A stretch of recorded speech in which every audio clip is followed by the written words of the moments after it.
Good morning dear students and respected parents.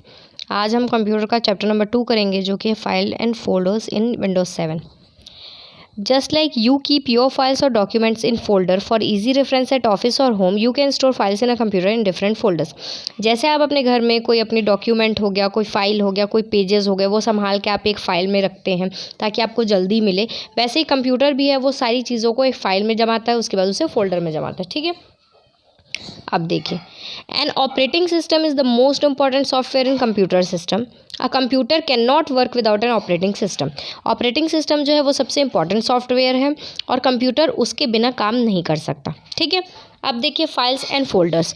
All the data in a computer is stored in the form of files and folders. सारे जो data है वो computer में, वो किस में स्टोर होते हैं, किसके थ्रू, फाइल और फोल्डर में। ठीक है, a file is defined as organized and structured collection of related information stored in secondary storage device such as hard disk, CD, DVD और पेन ड्राइव। एक फ़ाइल क्या होता है? एक फ़ाइल एक ऐसा कलेक्शन होता है जिसमें अच्छे तरीके से सारी इन्फॉर्मेशन को सेकेंडरी स्टोरेज में, जैसे कि सीडी, डीवीडी और पेन ड्राइव में स्टोर किया जाता है। ठीक है, there are many types of files in a computer such as text file, sound file और पिक्चर फाइल। कंप्यूटर में बहुत तरीके के फाइल होते हैं। कुछ फाइल में सिर्फ टेक्स्ट होते हैं, कुछ फाइल में सिर्फ साउंड्स होते हैं, म्यूजिक होता है, कुछ फाइल में पिक्चर्स होते हैं। ठीक है, when you create many files and store them at same location, it becomes difficult to find a particular file. जब आप कहीं पे सारी फाइल्स को एक जगह रख देते हैं तो वो डिफ़िकल्ट हो जाता है कि ताकि हम उसे ढूंढ सकें।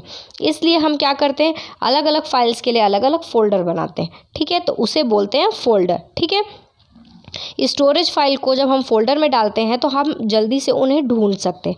ठीक है, you can also create folders inside a folder, और एक फोल्डर के अंदर भी आप फोल्डर बना सकते हो। ठीक है, the folders created inside a folder are called subfolders, और एक फोल्डर के अंदर जब आप दूसरा फोल्डर बनाते हो तो उसे सब फोल्डर कहते हैं। ठीक है, अब देखिए, file icons and file name.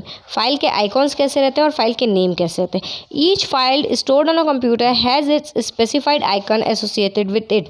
अगर आपने कोई फाइल इस कंप्यूटर में रखी है तो उसका आइकन, यानी वो जैसा दिखता है बाहर से, वो जैसे देखिए यहाँ पे नोटपैड की फाइल ऐसे कुछ वाइट कलर से दिखेगी, वर्ड प्रोसेसिंग की फाइल ऐसे दिखेगी, उसके बगल में विंडोज़ रहेगा, नॉर्मल इमेजेस की फाइल रहेगी वो येलो कलर की रहेगी।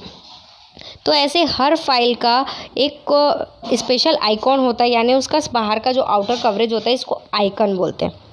ठीक है, ये अब देखिए, फाइल के आइकन कैसे रहते हैं, उनका एक्सटेंशन क्या रहता है, उनका नेम क्या रहता है। जैसे आपने कोई टेक्स्ट फाइल बनाई या सिर्फ लिखा है, या आपने एप्लीकेशन लिखा है या लेटर लिखा है, तो उसे क्या बोलते हैं? टेक्स्ट फाइल बोलते हैं। ठीक है, उसका प्रोग्राम नेम हो गया नोटपैड। हम उसे कहाँ पे देख सकते हैं? नोटपैड में। जब हम उस फाइल को खोलेंगे तो वो कहाँ खुलेगा? नोटपैड में खुलेगा।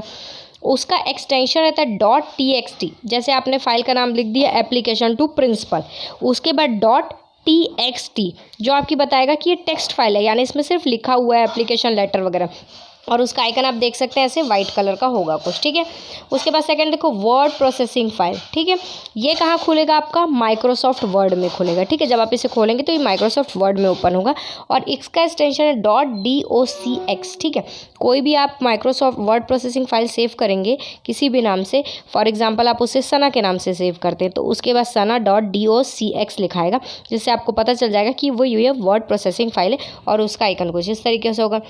सेम अगर आप कोई प्रेजेंटेशन बनाते हैं, ठीक है, तो उसका एक्सटेंशन होगा .pptx, और वो खुलेगा कहाँ? माइक्रोसॉफ्ट पावर पॉइंट में, और उसका ये आइकॉन ये रहेगा।